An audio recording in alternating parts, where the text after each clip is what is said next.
am the Midgreen Masochist.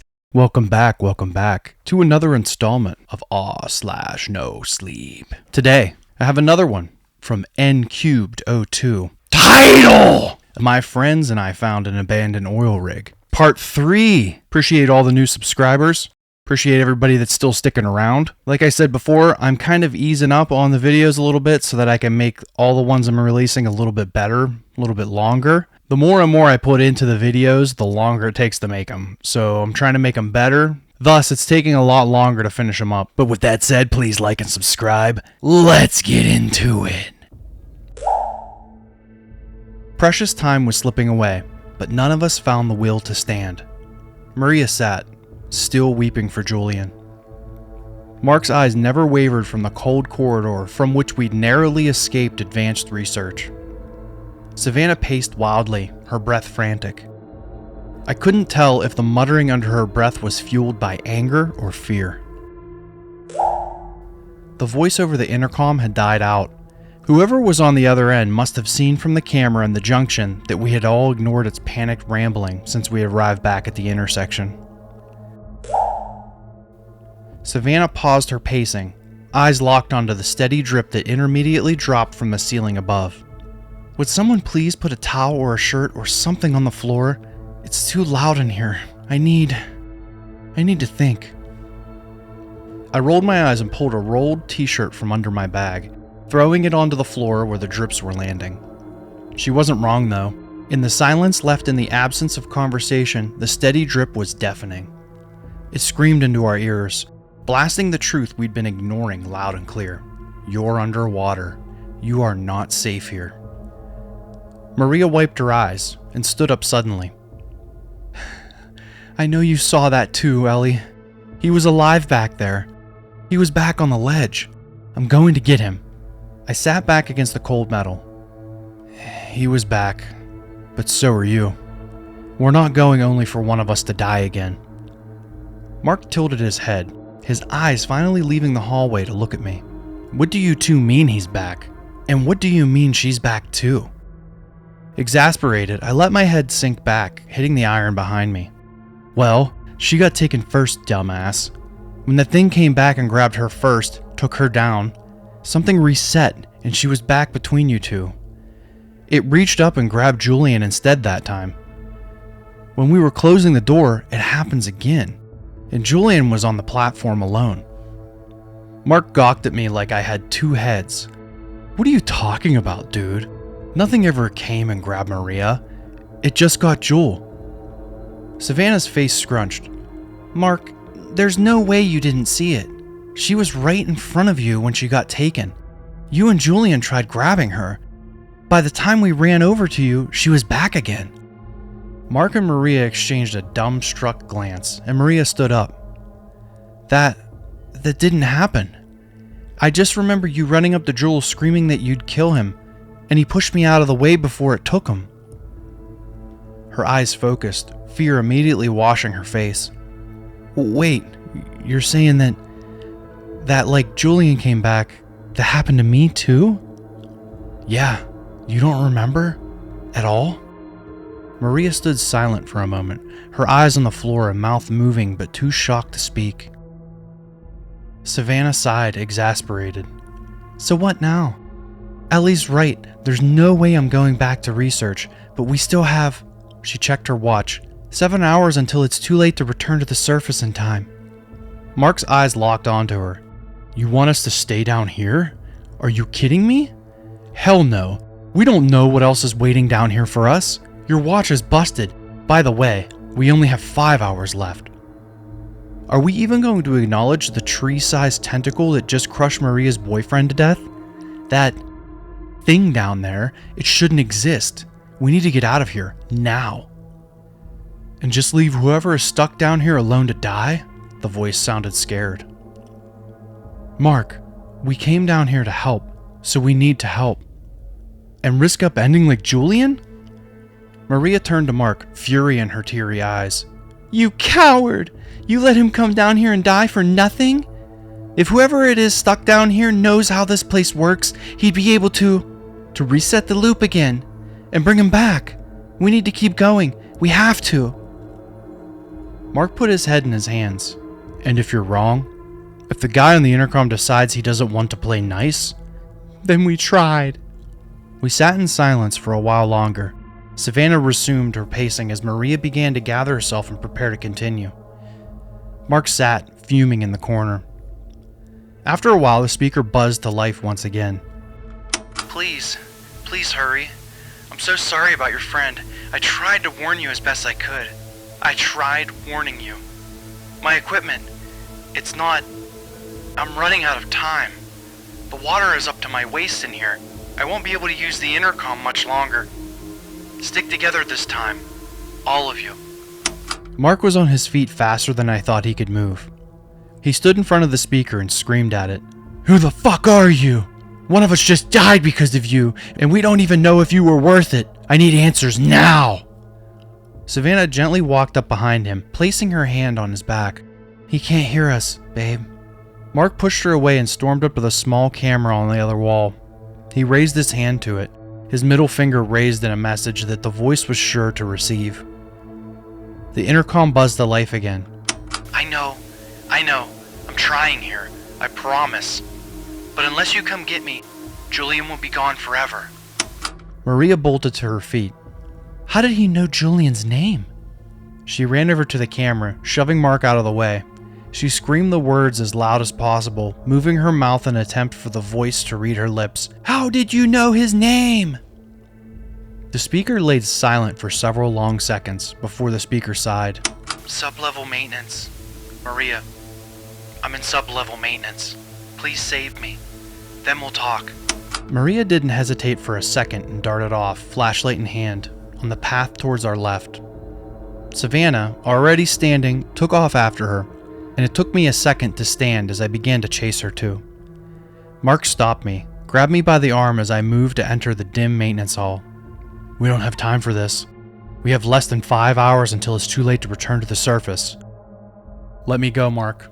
I have to go get my sister, and we have 7 hours, not 5. Mark loosened his grip on my arm. Not by my watch. Go get them, and be back here in less than 15 minutes. There's nothing good waiting down that hall, I promise you. I'll be here waiting, but I'll be damned if I let anything back through that isn't you three. He released me, and I followed Savannah and Maria into the dark. I winced as I heard the bulkhead door separating the hall from the junction swing close behind me. I turned to see Mark look at me through the small window in the door. He pulled up his wrist and mouthed, 15 minutes. Maintenance was structured very similarly to the research wing. One long central hall seemed to be the through line from which many branching rooms and halls spread. It didn't take long at all for me to catch up to Savannah, who herself had caught up with and stopped Maria, who was begging to continue towards the voice. No, please, you don't understand. We can help Julian. Whatever's going on here, he can help us. He can help. I need to get him. Please let me go. I paused to look around. On a wall nearby, a camera sat pointed at us, a speaker directly adjacent. I walked over to the camera and gestured with my hands, spreading them apart and shrugging my shoulders as I mouthed the words, "How far?" The intercom buzzed to life. Not very. If you hurry, there's a door marked Primary Pump Delta. A bit further. I'm down here, about 2 levels down. I walked back over to the girls.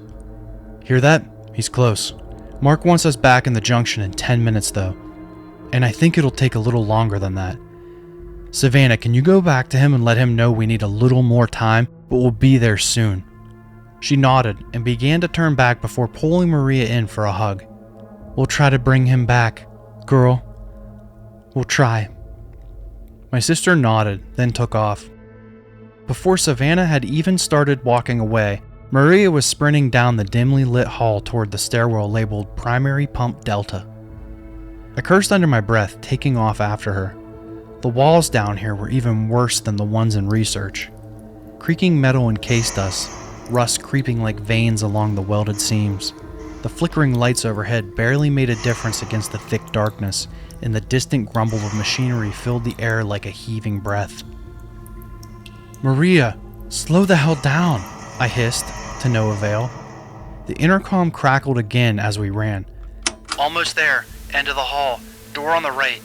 But the good news is there should be service microphones up ahead. Let me know when you find the door marked triple bypass. We reached the bottom of the stairs in less than a minute. The words primary pump delta sublevel 02 were emblazoned on the heavy steel bulkhead in flaking white paint. Below, a bright red logo was stamped on the floor, a familiar WHG. My stomach nodded. What did the pharmaceutical company like Whitlam Hawthorne Group have to do with any of this? Maria didn't hesitate.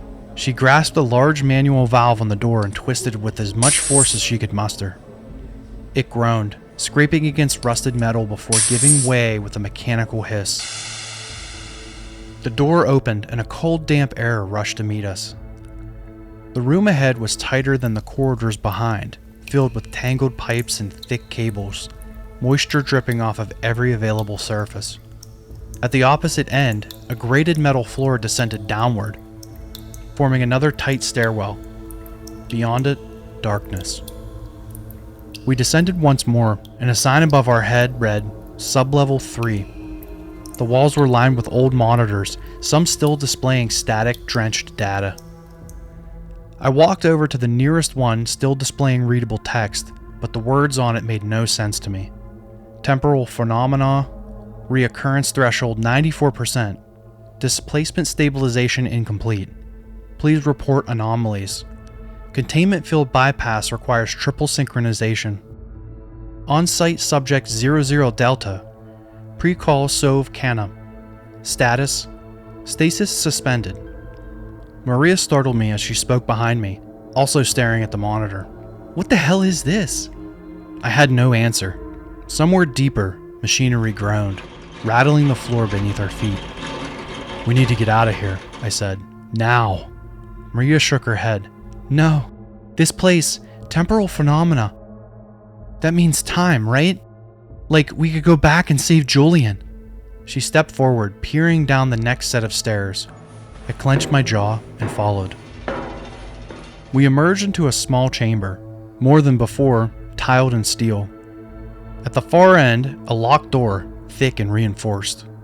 A heavy, pressure-sealed vault. A red panel sat beside it, 3 large valves mounted to the wall. Maria frowned. This must be the triple bypass he mentioned, right? The intercom buzzed to life. Next to it, a microphone grill sat blinking with red light. You're here. Good. The only way to open that door is to turn all 3 valves at the same time. It's a failsafe for keeping things out of here. I exchanged a glance with Maria. There's only 2 of us. Silence. Then, static. A heavy, trembling breath. Only 2? Yeah, I said. Savannah went back for Mark. The voice shattered. Oh my god. No, I told you explicitly not to split up. Get back upstairs. Go now. Maria flinched, eyes wide. What? What's wrong? She's not safe. None of you are safe. This can't be happening. Not again. Hurry. I didn't wait. I grabbed Maria by the wrist and ran. Within 5 minutes, we were back at the door that sealed off sublevel maintenance from the junction we'd been waiting in. I slammed through the cracked bulkhead door in the main intersection, panting. Empty. Mark was gone. Savannah was gone. Maria skidded to a halted stop beside me, panic creeping into her voice. Where are they? They didn't leave us, right? As if in response, a pained wail echoed through the hallway to our right, a raw, guttural sound that echoed down the corridor. The hall leading back to the lander. Savannah. Maria and I bolted towards the sound. The corridor leading back to where we arrived stretched longer than I remembered. My own breathing was deafening in my ears. The wailing grew louder. We reached the end of the corridor, and in the dim light, Savannah sat hunched up ahead. She was on her knees, sobbing hysterically, clutching something on the ground. I felt my stomach drop. No. The body was hollowed and dry, a husked skeleton, its flesh dried and clinging to brittle bones. Its skull tilted unnaturally, its clothes unmistakable. Mark's clothes, Mark's backpack, Mark's boots. Maria screamed. Savannah collapsed against the wall, gasping between sobs. He was just here. He was just... Maria's hands trembled. No, I backed up, breath catching in my throat, my pulse roaring in my ears. I reached my hand out to brace myself against the wall, and rough marks scratched the palm of my hand. I looked at the wall next to me and stepped back in shock as dozens of tally marks sat scratched into the surrounding panels. Next to the tallies, scratched large into the wall, were the words, "I waited for days. You never came back." The scratches were rusted over, as if they'd been made decades ago. Awesome part 3. Got me hooked. Can't wait to do the final part. I'll be working on that one soon, get it posted. I appreciate each and every one of you out there. I am the Micromasochist. Farewell.